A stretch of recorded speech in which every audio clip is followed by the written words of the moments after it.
তোর দেখে লিখেছি কে? আমি কত লিখেছি দেখ। কেন তুই ভালো রেজাল্ট করিস না, নাম্বারও পাস না? একটা ক্লাসে ক বছর পড়ছিস রে? 2 বছর তো পড়ছিস। এবছর দেখে নিবি আমি কত নম্বর তুলবো, তোর থেকে ভালো রেজাল্ট আমি করবো, কিন্তু আমি বলে দিচ্ছি আমার মাথায় না হেভি একটা বুদ্ধি এসছে। কি বুদ্ধি? তুই করবি? আগে বল।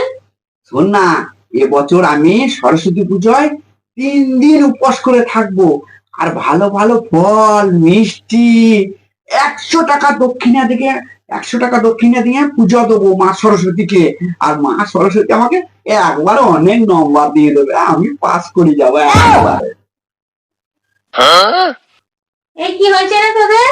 দেখো আন্টি, কচু বলছে যে সর ঠাকুরকে 100 টাকা দক্ষিণা দেবে, ভালো ফল মিষ্টি দেবে, তারপরে 3 দিন উপোস করে থাকবে, তারপর নাকি মা সরস্বতীকে ভালো নাম্বার পাই দেবে।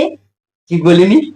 আরে পাগলা, শুধু ওই উপোস করলেই হয় না, ভালো করে বইটা মন দিয়ে সারা বছর পড়তেও হয়। আর সরস্বতী যেহেতু বিদ্যার দেবী, সরস্বতীকে ভক্তিও করতে হয়। ও ও ও পড়তেও হবে, তার সাথে সরস্বতীকে ভক্তিও করতে হবে। শুধু ওই উপোস করে 3 দিন উপোস করে থাকলে সরস্বতী তোমাকে ভালো নাম্বার পাবে না বাবা। তোমাকে ভালো, তার জন্য ভালো করে মন দিয়ে পড়াশোনা করতে হবে, বই পড়তে হবে। সেটা ভালো করে পড়বি কিন্তু তুই। তুই ভালো করে পড়।